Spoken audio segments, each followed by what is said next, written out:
Bonjour, nous allons étudier ensemble la troisième sikha dans Chelek Chaf Aleph de l'écoute des sikhot sur la paracha de cette semaine, la paracha Trouma, et c'est la fameuse sikha sur les branches de la menorah, les branches droites de la menorah, basée en particulier sur l'image dessinée par le Rambam. On va voir ça tout de suite, on va passer l'image. Donc ça c'est le dessin du Rambam, d'une menorah, et donc le Rabbi va parler de ça, de cette image. La première partie de la sikha va être sur les vers que vous voyez, ces triangles-là qui représentent des verres, des gobelets. Et la deuxième partie de la sikha sera sur les branches droites de la menorah, comme elles sont dessinées par le Rambam. Et tout ça va être basé plus ou moins sur le dessin du Rambam. Le dessin du Rambam que nous avons, le premier qu'on a, est dans le Pirush HaMishnayot du Rambam. Puis, il y a un autre Ktav Yad qui est apparu un peu plus tard, avec le même dessin, mais cette fois-ci, dans le Mishneh Torah, on va retrouver un manuscrit, un Ktav Yad, un manuscrit du Mishneh Torah, avec le même dessin. Et bien sûr, tout ça, c'est lié à ce qui est marqué dans la paracha de cette semaine sur la fabrication de la menorah. Donc, le rabbi nous dit la chose suivante. Benyan tzio gveya menorah. En ce qui concerne l'image de ces gobelets, de ces verres qui étaient dans la menorah, Amour Chazal. Chazal nous dit la chose suivante. Lema endomin. À quoi ça ressemble? Kemin kosot alexandrim. Ça ressemble à ces verres d'Alexandre. Alexandrie, pardon. Des verres égyptiens, un type de verre, une sorte de verre à boire, c'est-à-dire qu'il y avait en Égypte à Alexandrie. Pirosh Rambam, donc le Rambam nous explique Pirosh HaMishnayot dans son Pirosh HaMishnayot, Haïno, c'est-à-dire quoi? À quoi ça ressemble ces verres-là, ces gobelets d'Alexandrie? Kos Sheshulaim Shelot Sarem, c'est un verre où la base est étroite. Donc c'est plus ou moins l'image d'un triangle. Et le Rambam d'ailleurs est passé comme ça dans le Sefer Hayad. Et qu'est-ce que le Rambam nous dit là-bas? Hagviim, les gviim, qui sont ces gobelets, dominent les kosot Alexandria, ressemblent à ces verres d'Alexandrie, chez Pien Rachav, où la bouche est large, le Shulen Katsar, et le bas est étroit. Donc plus ou moins la forme d'un triangle. Dans ce concept-là, on trouve quelque chose de très étonnant. On a un dessin dessiné par le Rambam lui-même, fait à la main par le Rambam, le Pirush HaMishnayot Shelo, dans le Pirush HaMishnayot. Là-bas, le dessin de ces gobelets-là, de ces gvim, est à l'opposé. Ça veut dire quoi? Ou à l'envers. Ça veut dire quoi à l'envers? La partie large de ce gobelet, c'est-à-dire pienne, l'ouverture, poney le tzida tartan shel menorah, fait face au bas de la menorah, donc est vers le bas. Chelko atsa, alors que la partie étroite, donc shulen, le bas du verre, le malay en haut. C'est-à-dire que si on prend, encore une fois, cet exemple, qui est le verre, ces verres d'Alexandrie, c'est comme si on prenait un verre et on le mettait à l'envers. Même si le Rambam lui-même nous a informé que de manière générale, le Rambam, le dessin du Rambam, uniquement pour nous donner une image générale de la menorah. C'est-à-dire, Yediat Minyan Agvim, pour savoir combien il y avait de ces gvim, de ces gobelets, mais comment où est-ce qu'ils étaient, etc. Pas qu'on sache exactement tous les détails absolument de manière parfaite, si on peut dire, de ces vers-là. Donc, le Rambam nous dit, c'est de manière générale. Et donc, pour cette raison-là, il a dessiné ces gviot, ces gobelets, en forme de triangle. Alors que ces vers-là n'étaient pas vraiment un triangle. Comme on comprend de manière simple, on ne peut pas faire un verre où le bas du verre est pointu. Parce que si un verre est pointu en bas, on ne peut pas le poser. L'idée c'est quoi? C'est que le bas est étroit, est certainement plus étroit qu'en haut. Mais ça ne veut pas dire qu'effectivement ça se finissait en pointe. On ne peut pas avoir un verre en pointe. Et d'ailleurs, le Rabbi nous dit dans la 7, comme c'est d'ailleurs écrit clairement dans le Pirush HaMishnayot, il nous dit là-bas, on peut dire, c'était un peu coupé, c'est-à-dire que ce n'était pas seulement en pointe, mais c'était une pointe qui était coupée, donc il y avait une base quand même, moins étroite, moins large pardon, que le haut, mais il y avait une base, mais encore une fois, pour la simplicité du croquis, ce que l'on me dit, c'est qu'un croquis, il ne faut pas analyser tout. Et donc, le Rambam me dit ça. Donc, ça ne veut pas dire certainement que. Pardon, et d'ailleurs, donc, c'est pour ça que le Rambam m'a fait dessiner ces vers-là de manière un peu abstraite en tant que crayon. Mais même si c'est vrai que le Rambam n'a pas rentré dans tous les détails exacts, ce n'est pas une raison de les mettre à l'envers. En particulier, le Rambam était très, très, très précis dans tous les détails de ce qu'il écrivait. On ne peut pas imaginer, on ne peut pas penser. Il s'est assis. Il a dessiné ses gvim, ses gobelets à l'opposé, à l'envers. 22 fois. Il a fait spécialement à l'envers. Donc, il y a une raison pour laquelle le Rambam l'a fait. Dans l'Arabe 9, le Rabbi nous dit la chose suivante. En parlant des vers qui étaient, comment est-ce qu'ils étaient placés, il y a des chitotes que les vers étaient effectivement dans le sens normal, c'est-à-dire que le bas en bas et le vers vers le haut, c'est-à-dire que l'ouverture était vers le haut. On va voir l'Arabe 9, Ralbag à la Torah Parashat. Nous regardons dans le Ralbag, son autre parasha, qu'effectivement le bas était la partie qui sortait des branches de la menorah. Donc en bas, c'était une pointe et ça s'ouvrait vers le haut. Pourquoi? C'est comme ça qu'on va dans le Cheskoni, dans le Bukhar Shor, dans l'autre Rishonim, dans la Torah. Pourquoi? Que en fait, ces gvim-là rattrapaient, se remplissaient d'huile quand l'huile débordait du haut. Donc c'était fait exprès que ça puisse recevoir l'huile. Quand il y en avait trop qui débordaient, ça c'était récupéré par les gvim. Donc il y avait une raison pour laquelle ça devait être comme ça. Donc s'il y a une raison pour laquelle ça doit être fait comme ça, le Rambam les dessine à l'envers, c'est bien qu'il a une raison. C'est pas juste comme ça. Et même si le Rambam a fait effectivement, on ne peut pas être médaïque dans tout, mais quand même, il y a certaines choses qui sont quand même essentielles. Donc, pourquoi est-ce qu'il les a fait à l'envers? Donc, clairement, chez Rambam, le Rambam, si le Rambam a dessiné ces gvim-là, ces vers-là, de cette manière, à l'envers, avec l'ouverture vers le bas, qu'il est dato, parce que pour lui, c'était comme ça que c'était effectivement, ben menorah, que c'était que dans la menorah. Ben mitzvah la Kabbalah, que ce soit la tradition qu'il a eue d'enseignant à élève depuis des générations, ou bien c'est parce qu'il a trouvé quelque chose dans les midrashim de Chazal, chez Lo Egia Yadeino, qui ne sont pas arrivés. D'ailleurs, on trouve plusieurs fois dans les Dvar, Rambam Sharishonim, dans le Rambam, dans d'autres Rishonim, Inyanim Shemukam Midrash des choses qui sont mentionnées, qui ont leur source dans un Midrash ou d'autres Mamar Chazal, chez Lo Egia Yadeino, qui ne sont pas arrivés. Maintenant, le Rambam n'a pas écrit ça dans le Yad. De la même manière que de manière générale, tous les dessins qu'il a dans le Sefer Pirush Mishnayot, il ne les a pas ramenés dans le Mishnayot. Même si Bedech Mela, on n'a pas donc tous les détails qu'on peut avoir dans un dessin. Maintenant, il y a une hara 11 étoiles. 11 étoiles, on va voir quelque chose qui s'est rajouté après. Une hara qui est venue après. Donc après la publication de cette sikha, quelque chose qui a été publié. Shuvne Pasam Ktaviad de Sefer Yad. On a maintenant un nouveau Ktaviad qui a été publié. Vesham et là-bas, Belchot Bet Aprira Begimel Sef Alachayud. Là-bas, dans l'Alchot Bet Aprira, dans l'Alchot de Kelim de Bet Amidash, Yesh Tzioa Menorah comme Pirush Mishnayot. Il y a là-bas aussi un dessin de la menorah, la même manière qu'il y a dans le Pirush Mishnayot. Vegam Sham Agvim Mitsurem Piyam Lemata V'Sholem Lemala. Et là-bas, dans ce dessin-là, il y a encore une fois la même chose.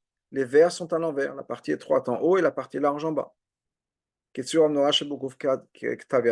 même manière qu'il y a cette menorah dans du Ktavia du Rambam, dans le Pirush Mishnayot. Autre chose, autre chose, c'est que dans ce autre Ktaviad qu'on a, on a aussi là-bas le dessin de la menorah avec les branches qui marchent, qui sont droites en diagonale.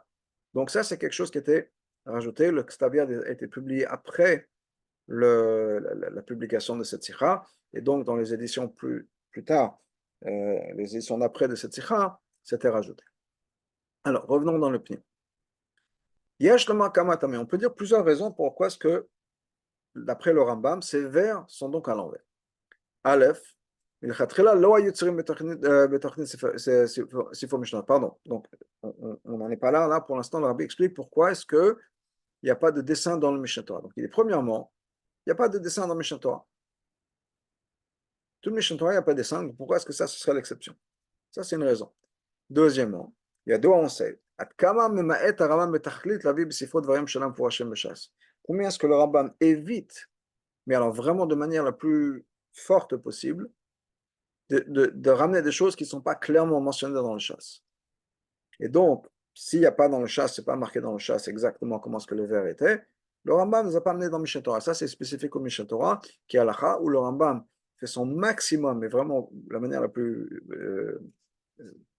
forte possible, pour être fidèle à l'agma.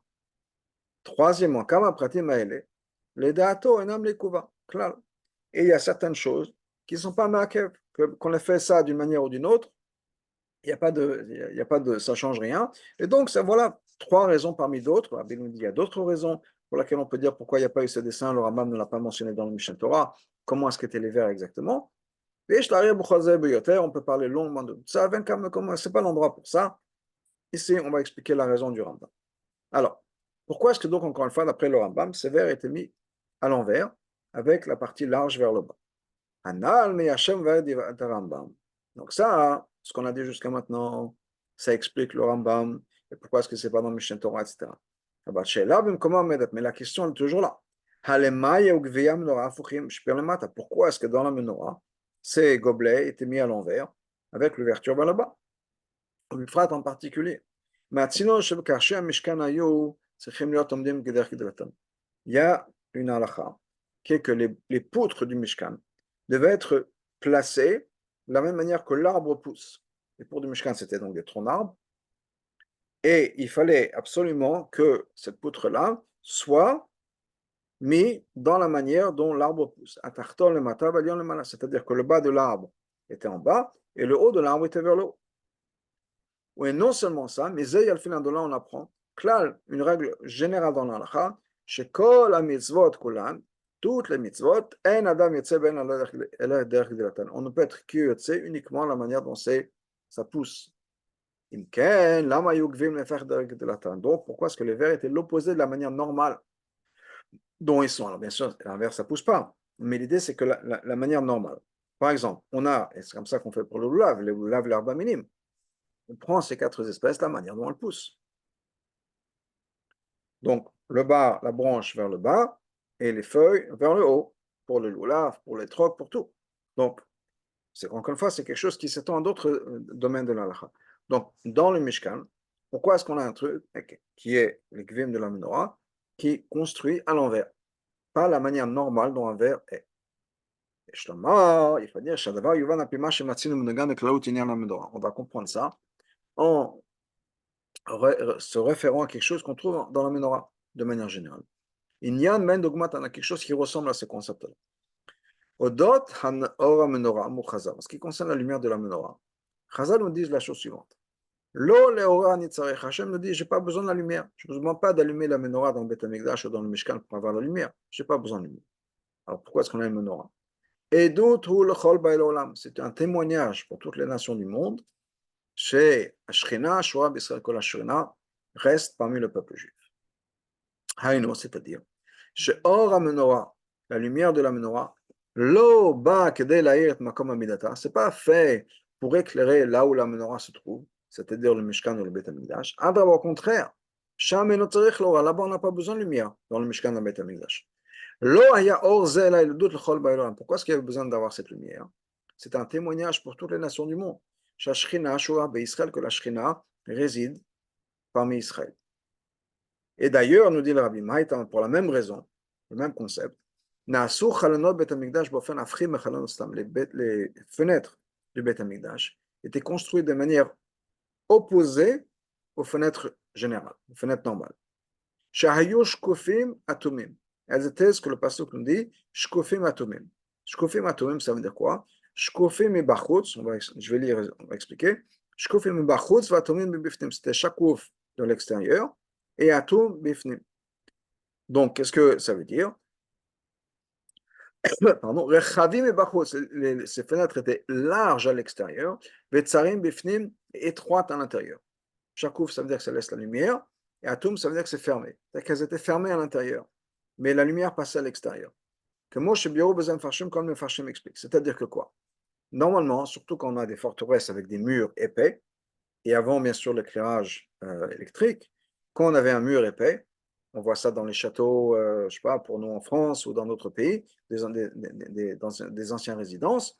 Qu'est-ce qu'ils faisaient pour qu'il y ait plus de lumière dans la pièce? Bien, il y avait la fenêtre, mais à l'intérieur, la fenêtre était biaisée, si on peut dire coupée, construite de manière à ce que la lumière puisse se répandre à l'intérieur de la pièce. Donc, c'était plus large à l'intérieur qu'à l'extérieur. Comme ça, la lumière rentrait par la fenêtre, mais la lumière puisse se répandre, s'étendre à l'intérieur de la pièce. C'était construit en diagonale, avec une ouverture, si on peut dire, où c'était plus large pour que la lumière puisse se répandre.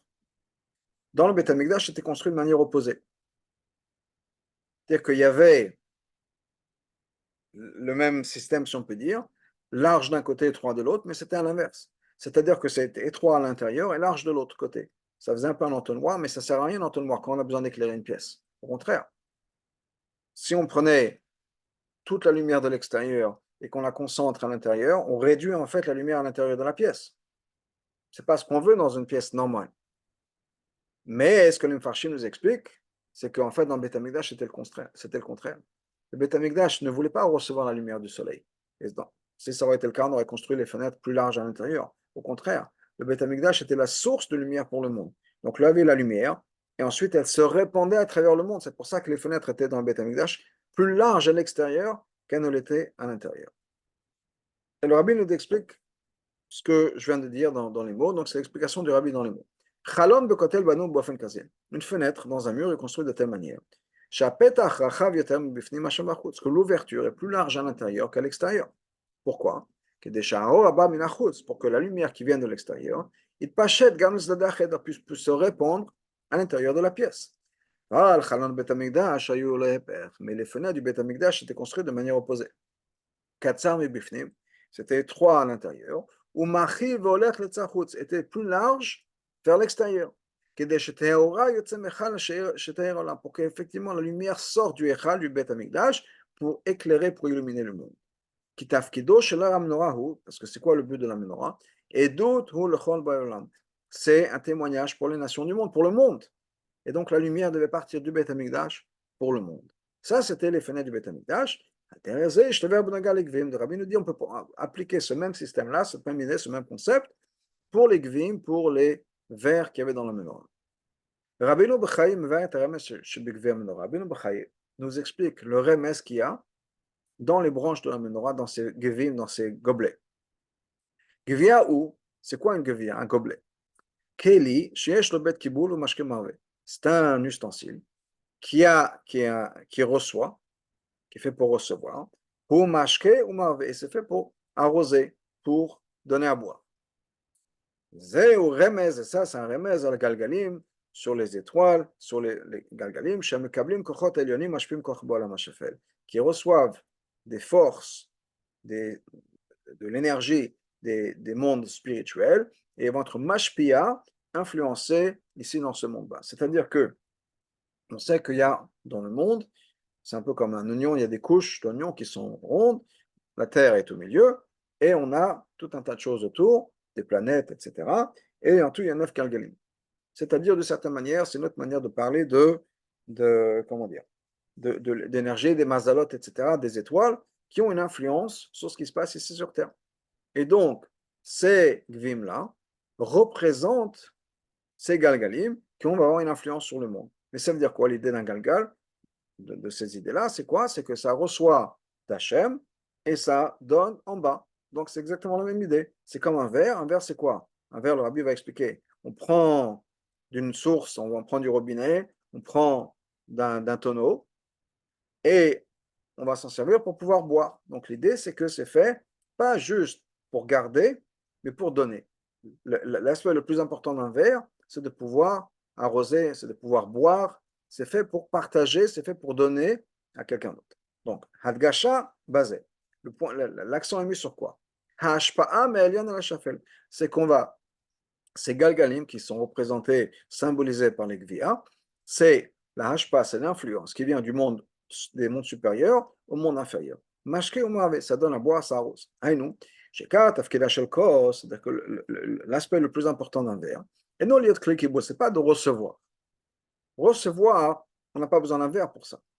Zéou tafkeda shel chabit, ça c'est par exemple le but d'un tonneau, d'une cruche. L'arzik bamaim yain, pour contenir de l'eau, contenir du vin. Ça, c'est fait pour garder. C'est le storage, c'est là on va garder quelque chose, on veut garder du vin, on veut garder de l'eau, on met ça dans des tonneaux, dans des containers, et ça reste là-bas. Kos, mais un kos, c'est quoi? Kli, c'est un ustensile. Shaliado magiim amaim, menachavit ou beladam, qui sert à faire en sorte qu'on prenne de l'eau, du vin, de ce tonneau, de ce jerrycan, de cette source d'eau, vers la personne. Et ça va satisfaire, ça va donner à boire à la personne qui va boire. Nimsa. Donc, cette explication que Rabbeinu Bachai nous donne, c'est le même concept, la même idée que ce que Chazal nous ont dit. C'est-à-dire que la notina menorah, Chazal nous dit pour la menorah de manière générale, la lumière n'est pas faite pour moi. C'est pour le monde. Le but de la lumière de la menorah, c'est pas pour moi, c'est de recevoir, storer, si on peut dire, cette lumière dans le Beth Amikdash. La la'ir et olam shebachutz, c'est pour illuminer l'extérieur, c'est-à-dire pour donner, pour partager. Dans les mots du Rabbeinu Bachai, les hashpia ba'olam hashafel, pour être mashpia, pour donner, influencer dans le monde ici-bas. On comprend très bien la raison pour laquelle les vers étaient à l'envers. Bon, basé sur ça, on comprend la raison. Pourquoi est-ce que ces vers étaient à l'envers, la partie étroite en haut, l'ouverture vers le bas? Quand les vers sont là pour recevoir de manière temporaire. Par exemple, on va faire le kiddush sur le verre. Comment est-ce qu'un verre est quand on recite le kiddush, par exemple? Eh bien, l'ouverture est en haut et le bas est en bas. Dans ce cas-là, ça contient effectivement le vin ou la boisson quelconque. Mais étant donné que les gvim dans la menorah ne sont pas là pour garder le vin, mais au contraire, pour pouvoir le partager, pour pouvoir le donner, dans ce cas-là, au contraire, le verre, ce kos, ce gavia, est à l'opposé. On le met à l'envers, c'est-à-dire qu'on va prendre l'ouverture, on va le mettre en bas, et la partie fermée va être vers le haut. On va tourner le verre pour que le liquide puisse se renverser. Donc la même chose chez nous. Étant donné que la lumière de la menorah est faite pour illuminer le monde chez le mata, le monde qui est plus bas spirituellement du Beth Amikdash. Ou bien dans les mots de Rabbeinu Bachai, c'est pour être mashpia dans ce monde bas. Donc le gvia qui est dans la menorah, ou pire le mata et à l'envers, ce verre-là qui se renverse. Comme les fenêtres du Beth Amikdash, Shem Shkufim Atoim, qui était fait donc de manière où c'était fermé à l'intérieur, ouvert vers l'extérieur. C'est l'opposé d'une fenêtre normale dans une maison. Eh bien, la même chose, le verre était l'opposé d'un verre normal, de l'usage normal d'un verre, qui est l'ouverture vers le haut. Pourquoi? Parce que le but, encore une fois, c'est de partager, c'est de donner vers le bas. Donc, soit la lumière va à l'extérieur, donc c'est la raison pour laquelle les fenêtres étaient construites telles qu'elles étaient, ou bien c'est pour être mashpia vers le bas, le monde spirituel plus bas, les mondes les plus bas, et donc le verre est inversé, est à l'envers. Hi anal, basé sur ça. On peut enseigner dans la voda d'une personne le remez et l'étude qu'on a du fait que les que les bouches, l'ouverture ont été larges et le bas était étroit. On aurait pu avoir juste la même chose. Mais donc, étant donné qu'on a besoin de partager, de donner, on comprend que l'ouverture doit être large. Qu'est-ce que ça veut dire?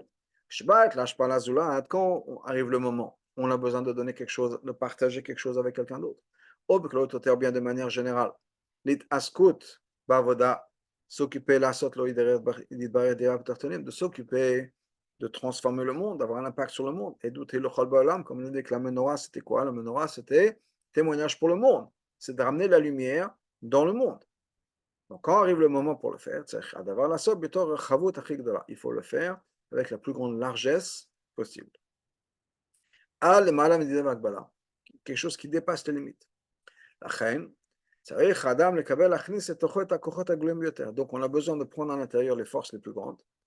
Donc, c'est la bouche dans laquelle on reçoit. Donc, quand on reçoit, on a besoin que ce soit un grand kéli, si on peut dire, de recevoir beaucoup. Et arrive le moment où il faut qu'on donne beaucoup aussi. Les kachar, on donne biachas la'atzmo. Maintenant, quand c'est pour soi-même, plutôt betchilat avoda mamash, qu'on est au début de son service d'Hachem, ou l'achar miken, même après. Et là, chez mes aussi, mais pour une raison ou une autre, le service d'Hachem reste encore restreint. Donc, dans ce cas-là, qu'est-ce qui se passe? L'ouverture vers le haut, on reçoit. On a besoin de ça. Quand on est jeune, par exemple, au début de sa vie, on est à l'école, on est à la yeshiva, au séminaire, qu'est-ce qu'on fait? On reçoit. On n'est pas dans une situation où on donne. Donc, au début de sa vie spirituelle, on est là pour recevoir. Donc, le verre est là, vers le haut, normal, et on reçoit, et on nous demande de faire l'ouverture la plus grande possible pour recevoir. Donc, ça, c'est le début. Mais, arrive le moment où le développement personnel est déjà plus ou moins acquis. Alors, on n'a jamais fini, bien sûr. Mais disons que les années de jeunesse, je veux dire ça, sous le chiffre 20, les premières années de sa vie ont été passées. Ce sont des années où on reçoit, on reçoit, on reçoit. Arrive maintenant le moment où on a besoin de partager. Qu'est-ce qui se passe? Et non seulement partager, mais partager dans le sens où c'est partager, transformer le monde pour faire en sorte que le monde soit prêt pour Hachem. Il faut savoir. On est obligé de faire en sorte qu'il faut dépasser ses limites. Il va être large, c'est-à-dire large vers le bas. Donc c'est vrai que pour l'instant le verre était large vers le haut, et maintenant il faut que cette largesse soit partagée avec le bas. Comme on expliquait quelque part d'autre longuement, dans la différence qu'il y a entre les différents dons qui ont été faits pour le Mishkan. Il y a Tomat Adanim. Tomat Adanim, c'est les pièces en argent, demi-shekel en argent, qui ont été faites pour construire les socles qui vont tenir les poutres qui sont la fondation du Mishkan. Tomat Adanim Ashkalim, ce don-là qui a été fait, c'était limité à quelque chose de très particulier.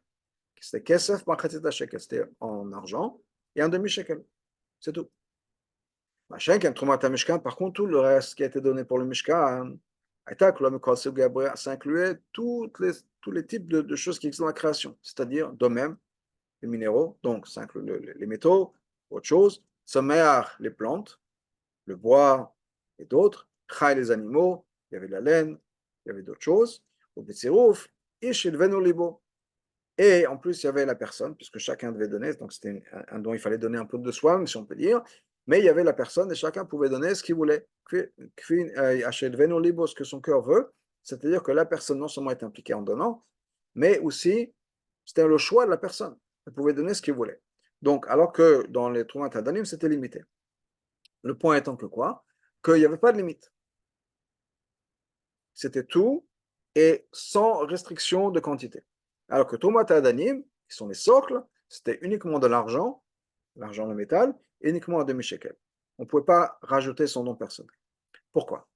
La Troumat Hadanim,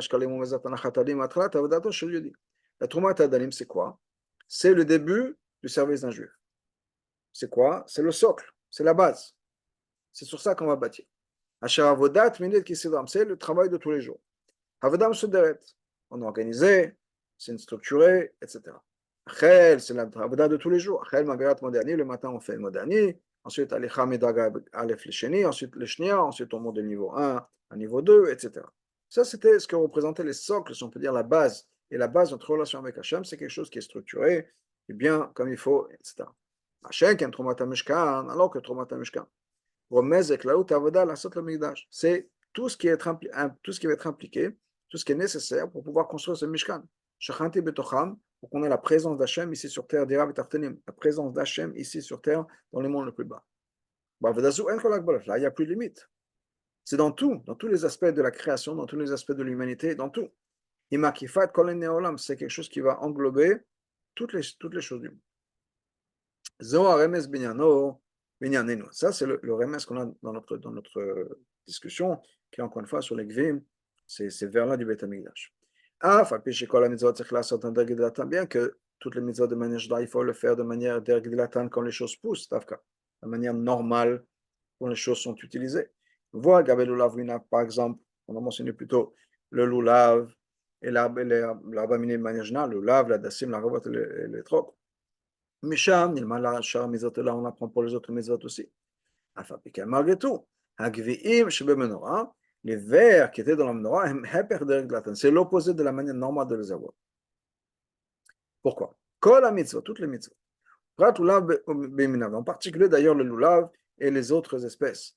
Encore une fois, le trog, adassim et arab. Hem b'dugmat kol seder shtar, c'est quelque chose qui représente tout le seder shtar, tout l'ordre de la création du monde. Ou même automatiquement. C'est-à-dire d'avoir lieu de cloud, c'est d'avoir machloch, et donc il faut que les choses soient comme le monde est organisé.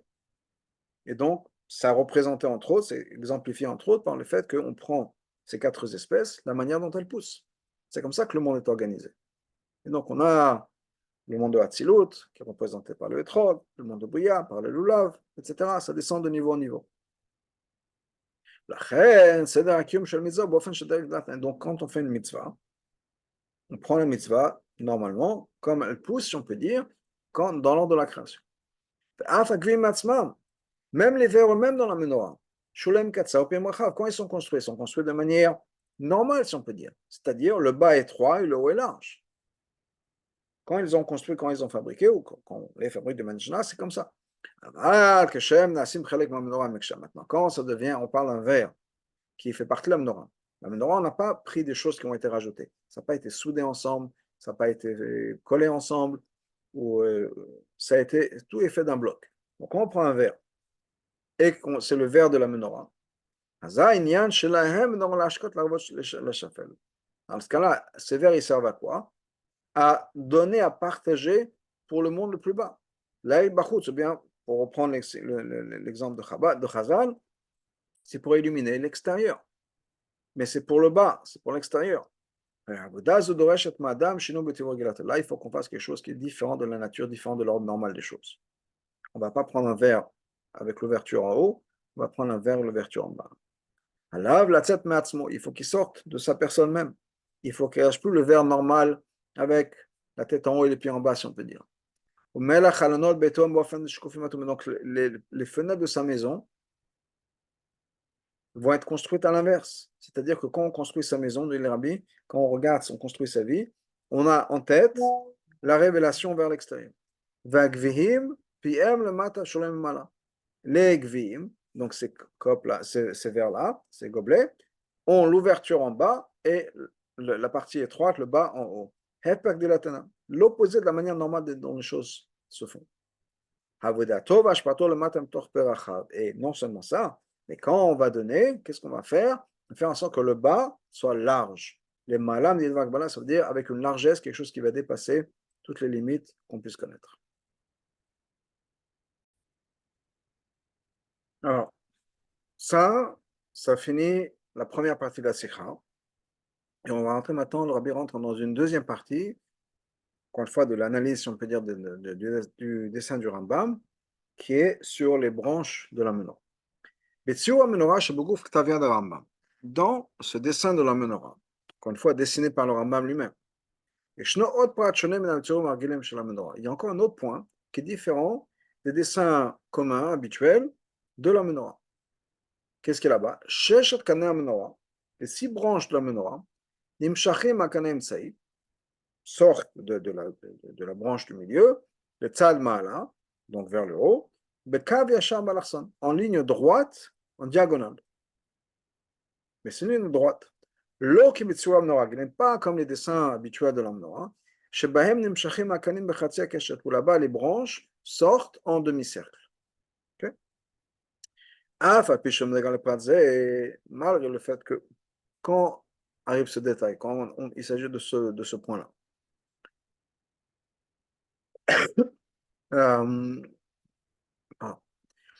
Peut-être qu'on aurait pu dire, mais bon, c'est un grand dochek, c'est vraiment difficile de dire une chose pareille. Mais peut-être qu'on aurait pu dire qu'effectivement, il y a ce qu'on avait dit au début de la sikha, chez Rambam, que le Rambam a fait ça pour que ce soit plus facile à dessiner. Comme le Rambam nous avait dit que tout ce qu'il a fait n'est pas vraiment, il n'est pas rentré dans tous les détails. Donc, tu dis, ok, bon, ça c'est un détail que le Rambam n'a pas fait, c'est pour que ce soit plus facile de dessiner. Il a juste fait des branches droites. On aurait pu dire ça. Mais le fils du Rambam, dans son commentaire sur le Chumash, nous dit clairement, Kanim, les 6 branches, Nimshachim et Gufa Menorah, sortent de la menorah, c'est-à-dire du pilier central, de la branche centrale, les tzad rocha, donc ça sort vers l'extérieur, Be Yosher, droit, comme mon père l'a dessiné. Lo Beigoul, pas en demi-cercle, comme l'autre personne l'a dessiné. Et d'ailleurs, on trouve la même chose dans Rashi, donc, dans le commentaire de Rashi. Les 6 branches, en diagonale, lim, shachim, volim, continue à monter. Il n'y a pas de référence du fait que ce soit un demi-cercle. Donc ça, c'est ce que Rashi nous dit. Nimtza. Que les dessins qu'on a habitués de la menorah ne sont ni comme Rashi, ni comme le Rambam, qui sont quand même deux parmi les rishonim les plus importants qu'on a. Eh bien, les deux nous disent que les branches étaient droites, en diagonale. L'auteur du Mishnat Chassidim. Et Sifro, Maaseh Choshev, dans son livre Maaseh Choshev, Amlachet HaMishkan, qui est un sefer sur le travail du Mishkan, sur la construction du Mishkan, Katav Pashtout, il écrit la chose suivante. Shechet Kanim, les 6 branches, Nimshachim Beigul, sortent en demi-cercle, en cercle. Le Katav le vers, il explique. Afalpi, Shiplouch Rashi, malgré que d'après Rashi, Mouchar Shelo Ya Beigul, c'est clair que ce n'était pas en demi-cercle, puisque le Rashi nous dit Balarson, en diagonale. Donc, il écrit la chose suivante. Mais le Rambam, dans son livre, Mishneh Torah, dans le Chobet Apria, il n'a pas marqué que ça sort en diagonale. Et là, il a juste marqué que ça sort et ça monte, ça continue à monter. Chez Mizem Nire, de là on voit que quoi? On a l'impression que qu'elle montait en cercle. Pour lui, le Mishnah Chassidim, il comprend que ça veut dire que c'est en demi-cercle. Siyam, il conclut là-bas. Maaseh Choshev, donc de Maaseh Choshev. C'est comme ça que c'est la logique. Pourquoi? C'est comme ça que ça ressemble au Galgalim Arakia. Encore une fois, on rappelle ce qu'on avait dit de la Rabbeinu Bechaye, que les Gvi'im ou la menorah, ça représentait les Galgalim. Les Galgalim sont une orbite, sont ronds, et donc un cercle, l'image d'un cercle, un demi-cercle, ça représente, ça a du sens. C'est pour ça qu'on a les 7 bougies, et c'est-à-dire 7 bougies, ça veut dire quoi? C'est que c'est 7 orbites. Et donc, le concept d'un cercle a une certaine logique. Le rabbi nous dit dans la Ra 40, on a besoin vraiment de réfléchir. Est-ce qu'il explique que même la branche du milieu est aussi en cercle? Parce qu'il parle de 7. Il y a les 7 branches qui correspondent aux 7 planètes. Ça voudrait dire, et donc les 7 orbites, c'est Galgalim, ça voudrait dire que celle du milieu aussi.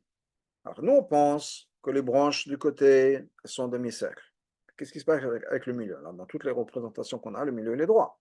Est-ce que ça voudrait dire que le milieu est aussi courvé? D'après cette opinion. En tout cas, pour revenir au texte, le Rabbi nous dit la chose. Donc lui, il dit quoi? Le Maaseh Choshev. Il dit que c'est en demi-cercle. Donc il y a une source pour le demi-cercle. Mais d'après mon humble opinion, nous dit le Rabbi. Le Maaseh Choshev, il écrit quoi? C'est quoi sa source, sa base pour dire que ça vient en cercle? C'est parce que le Rambam n'a pas mentionné que c'est en diagonale.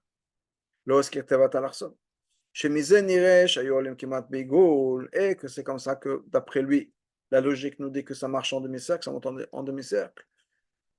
Donc ça, il se base sur quoi? Sur le Rambam, sur l'absence du Rambam, si on peut dire, de nous dire que c'était comme ça. Maintenant que nous, de nos générations, on a un dessin fait par le Rambam lui-même, Et Eduto Shebel Rambam. Et on a maintenant le témoignage du fils du Rambam.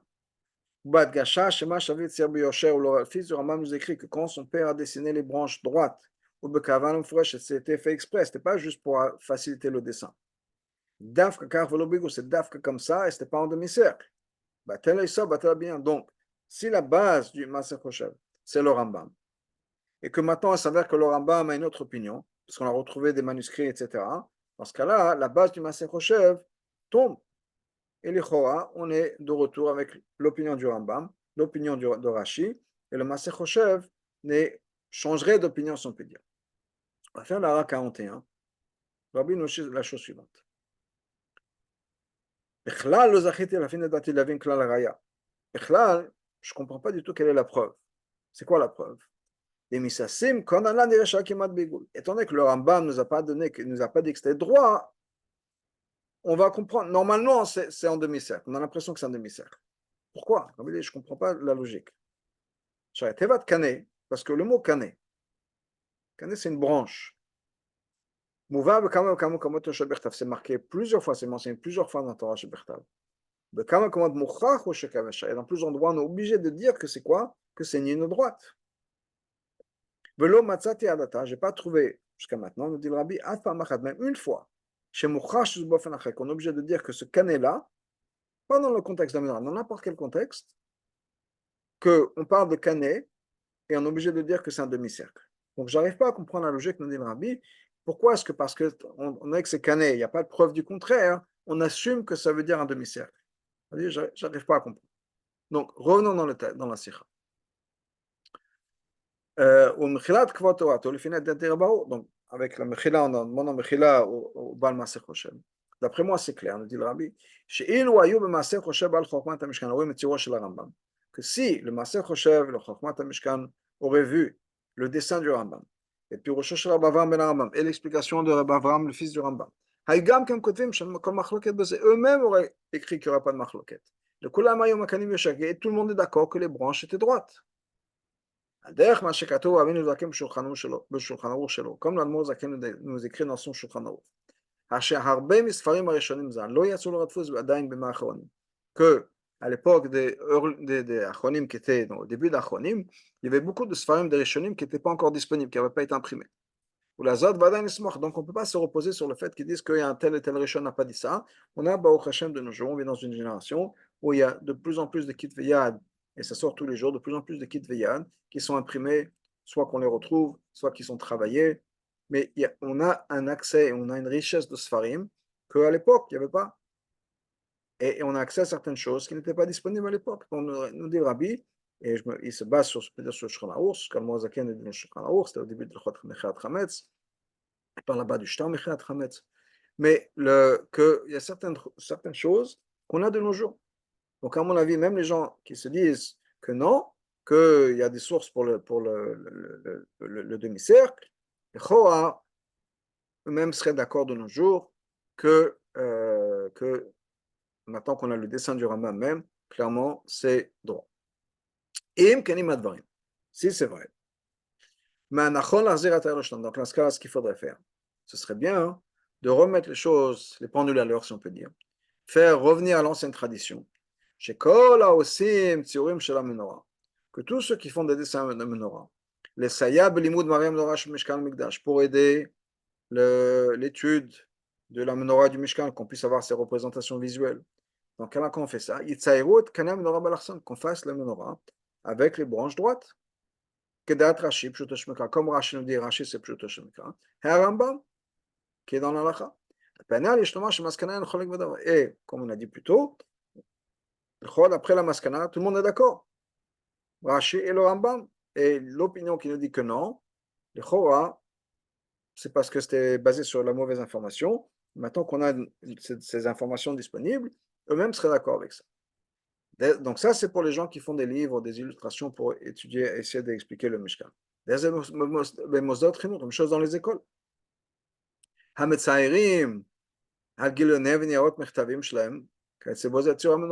Donc les mosdot chinour qui font sur leur papier en tête l'image du menorah, ils font l'image de la menorah en demi-cercle.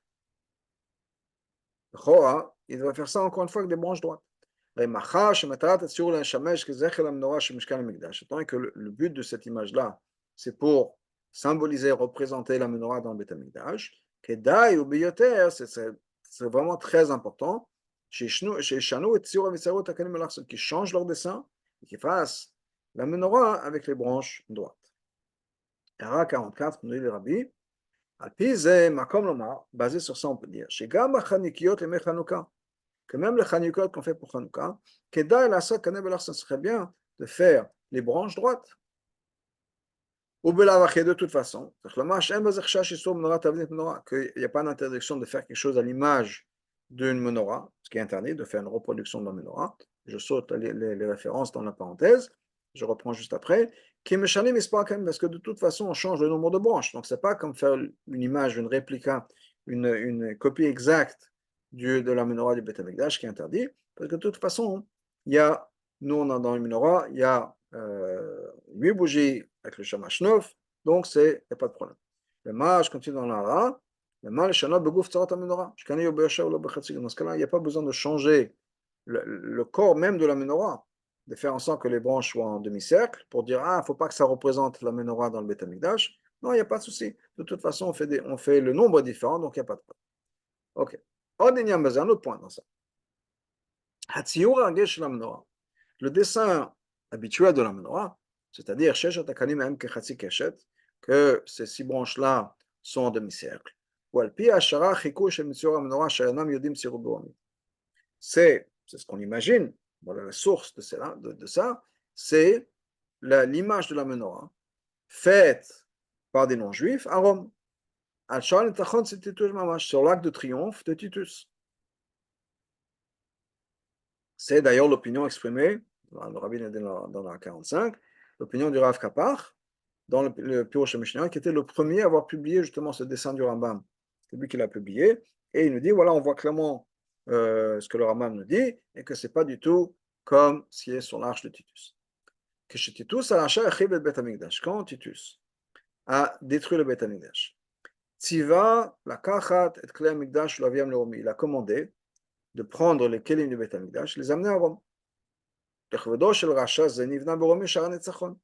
Et en l'honneur de ce rachat-là, on a construit à Rome un arc de triomphe, un Osechmo qui a son nom, Char Titus, c'est l'arc de triomphe de Titus. Char est sur cet arc de triomphe. Il y a une image, donc on a dessiné des gens qui portent les Kelim du Beth Amikdash et les prisonniers. Et parmi tout ce qui est dessiné là-bas, il y a la menorah. Et dans cette image de la menorah de cette arche de triomphe de Titus, les branches là-bas sont en demi-cercle.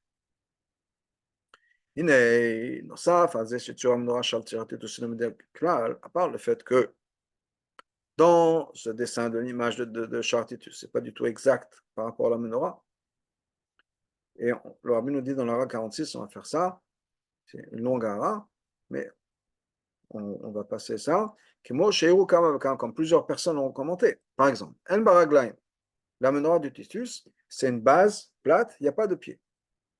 Alors que dans la Gemara, dans Menachot, clairement, il y avait des pieds dans la menorah. Donc, on voit, c'est ce genre de choses. À part ça, il y avait des dessins d'animaux impurs, etc. Donc, il y avait des choses qui ne représentaient pas du tout la menorah, qui n'étaient pas du tout fidèles à ce que la menorah aurait dû être. Alors, d'où est-ce qu'on a eu cette image-là? Pourquoi est-ce que dans Char Titus, il y a cette image de menorah, alors que ça ne représente pas du tout la menorah? Alors, nous dit le Rabbi, que les menorahs qui ont été capturées, prises par Titus, ça faisait partie des 10 menorahs que Shlomo HaMelech avait fait. La source est dans Yesifoun, etc., qu'il y avait d'autres menorahs dans le Beth Amikdash à part la menorah. Ça, c'est une opinion, une explication. Mais, nous dit le Rabbi, logiquement, on ne peut pas dire qu'il y avait les menorahs de Shlomo HaMelech à l'époque du deuxième Beth Amikdash. Et on dit que même dans les Shulchanot, Rabbi ramène en bas, qu'il y avait des tables qui venaient de Shlomo HaMelech certainement, il n'y avait pas les ustensiles du premier Beth Amikdash ont été pris, et on ne les a certainement pas retrouvés dans le deuxième Beth Amikdash. Donc ça, c'est une chose, de dire qu'il y avait les menorahs de Shlomo à l'époque de la destruction du deuxième Beth Amikdash, pas très logique. Mais, Arigam, im nomar, chez Tzorat Menorah, Shal et tous. Puis Tzorat Menorah Shlomo, même disons que l'image de la menorah, qui était de Shal et tous, ressemblait les menorahs de Shlomo Amelech. Pashtout, on pourrait dire, logiquement, si Shlomo Amelech a fait une menorah, elle doit représenter, elle ressembler à la menorah de Moshe. Pourquoi est-ce qu'il aurait fait quelque chose de différent? À part le fait que c'est clairement marqué dans Rashi comment est-ce que la menorah était. Mais même au niveau de la halakha, on peut dire ce serait la logique. Que quoi? Pourquoi est-ce que Shlomo Amelech aurait changé l'image de la menorah? Avec la menorah de Shlomo de Moshe avec les branches droites, Shlomo Amelech s'est dit non, nous on va faire quelque chose de différent. Pourquoi?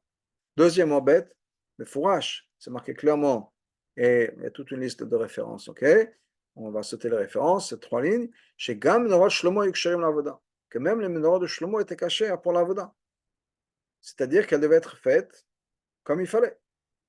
Ou les dates, je cite encore une fois, je saute les lignes de référence, les da'achat, et d'après une opinion, nachot, etc., et de la carte menorah, les familles rag chez Shlomo. Des fois, effectivement, on faisait la menorah uniquement dans la menorah de Shlomo, pas de celle de Moshe.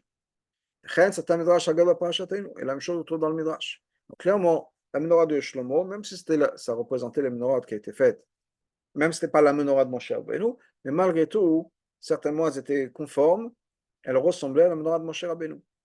Et d'ailleurs, on s'en servait pour la hadlaka. Donc, certainement, elles devaient être conformes à ce qu'il fallait faire. En tout cas, nous dit le Rabbi, même si on arrive à la conclusion que ce serait bizarre et ce ne serait pas très logique, mais admettons que la menorah de Shlomo était différente de la menorah de Moshe. Pourquoi est-ce que maintenant, on a besoin de copier la menorah de Shlomo Amelech, l'eau comme la menorah de Moshe, et pas comme la menorah de Moshe de Kolama Ouka, parce que d'après tout le monde, c'est ça l'essentiel. La menorah essentielle, c'était la menorah de Moshe Rabbeinu. Donc même si on admettons que Shlomo a changé, pourquoi est-ce qu'on a besoin de répéter ce modèle-là, pas de retourner à la source, qui est la menorah de Moshe? Encore une fois, Rabbi nous dit que certainement, la menorah de Shlomo n'avait pas été changée. C'était la même chose que celle de Moshe Rabbeinu. Mais en admettant, pourquoi est-ce qu'il faudrait qu'on revienne à ce dessin-là, cette image-là, et pas l'original de Moshe? Revenons dans le texte de la Sikha. Donc tout ça, c'était pour nous dire que premièrement, le dessin de l'arche de Titus, c'est pas exact. Réouna, c'est mais à part ça a été fait pour quoi? Comme on va annoncer, que de la robe pour montrer. Ou le vaté exprimer pour montrer quoi? Que Rome contrôle les Juifs. Au point où ils ont gravé là-bas dans plusieurs endroits, et à Tevot les mots Yudea Capetin. Ce qui veut dire, c'est du latin, Yehuda en Israël, donc les Judées, donc les Juifs, Hashvouya prisonnière. Il y avait des fois à travers l'histoire où à Rome, les Italiens, le Vatican faisaient en sorte que les Juifs étaient forcés de venir El Hachar vers cet arc de triomphe, où la route est à Roshon, de regarder ce qui était marqué là-bas, que c'était pour faire pour rabaisser les Juifs. Nimtza donc, chez Tziou Kanam Nora Kechatzi Keshet, faire le dessin de la menorah en demi-cercle, comme c'est dessiné sur l'arche de Titus, c'est-à-dire que l'horaire zakat shever, ça doit nous briser à l'intérieur, ça va faire sortir des cris de primes d'être laissés. Ça va faire l'amour à part ça. Et Gamzeka, ça c'est quelque chose qui est essentiel. Je vous rappelle que Rambam, c'est l'opposé de Rashi, l'opposé du Rambam. Et non seulement ça, mais en disant, en copiant cette image-là, on dit effectivement, c'est, je vais le pousser à l'extrême, le Rabbi ne dit pas dans ces mots, c'est de dire que Titus, la description de Titus, la description des Romains de la menorah, est plus vraie que la description de Rashi du Rambam. Et non seulement ça, mais c'est un dessin qui a été fait, un dessin qui a été fait pour faire du mal et du tort et faire mal aux Juifs, et les rabaisser, et c'est ça qu'on choisit comme modèle de la menorah. תמורה זה שציור המנורה צריך להזכיר ליהודי לעורר שתפקידו לאור הגן. Par le fait, au lieu de, on remplace cette image de la menorah qui est censée nous indiquer, nous encourager, nous montrer qu'on est censé être une lumière pour les nations. Et d'autres, le Chol Ba'ilam, c'est un témoignage pour tous les gens du monde, que la Shrina réside parmi les peuples juifs. Alors on remplace ça et on s'est mis sur la menorah, on fait une image de la menorah qui est exactement l'opposé. La victoire de Rome sur les Juifs. Il רצון שבקרוב ממש תבוא הגאולה מטבע שלמה. כי רצון que très bientôt arrive la Géoula. תהיה לנו המנורה כפשוטה בשלמותה. On a la menorah dans le sens le plus vrai du mot, et complète. Et le Rabbi nous dit dans le 49, Kol Maaseh Moshe Netzrim, tout ce que Moshe a construit éternel. Donc la menorah de Moshe elle existe encore. Et on l'aura dans le Beth Amikdash Hashlishi. Kol Yiru et Tzorat HaMenorah. Tout le monde va pouvoir voir l'image de cette menorah. Moshe et Aaron Imahem, et Moshe et Aaron seront avec nous. Nere et Massar, ils vont voir avec leurs yeux. Techezen Anainu, que nos yeux puissent voir. Et Kum Hatzivui, l'accomplissement de ce qui est marqué. Daber el Aaron. Parle à Aaron, quand Aaron va allumer la menorah, c'est-à-dire qu'on puisse voir tous l'allumage avec nos yeux physiques, l'allumage de la menorah dans le Beth Amikdash, qui pshuta mamash, concrètement, bimher biyameinu mamash.